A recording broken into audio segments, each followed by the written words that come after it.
Brazilian রেফারিকে আঙ্গুল তুলে শাসালেন মেসি।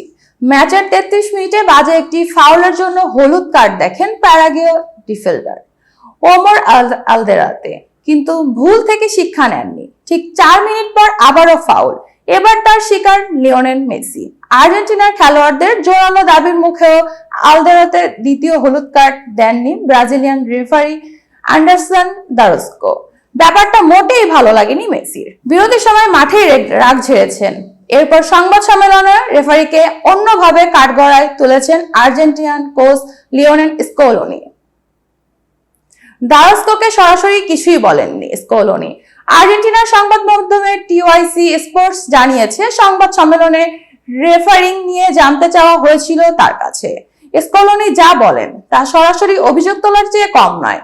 অনেক কিছুই বলতে পারিনি, কিন্তু সেসব অর্থহীন অজুহাত মনে হবে, তাই এসব না বলাই ভালো। তাতে অজুহাত মনে হবে না এবং লোকও এভাবে ভাববে না। মাঠে কি ঘটেছে আমরা সবাই দেখেছি, ফলের সঙ্গে এর কোনো সম্পর্ক নেই। স্কলোনি অতীতে এসব ঘটনা থেকে শিক্ষা নেওয়ার কথাও বলেন। এসব থেকে আমি অনেক কিছুই শিখেছি।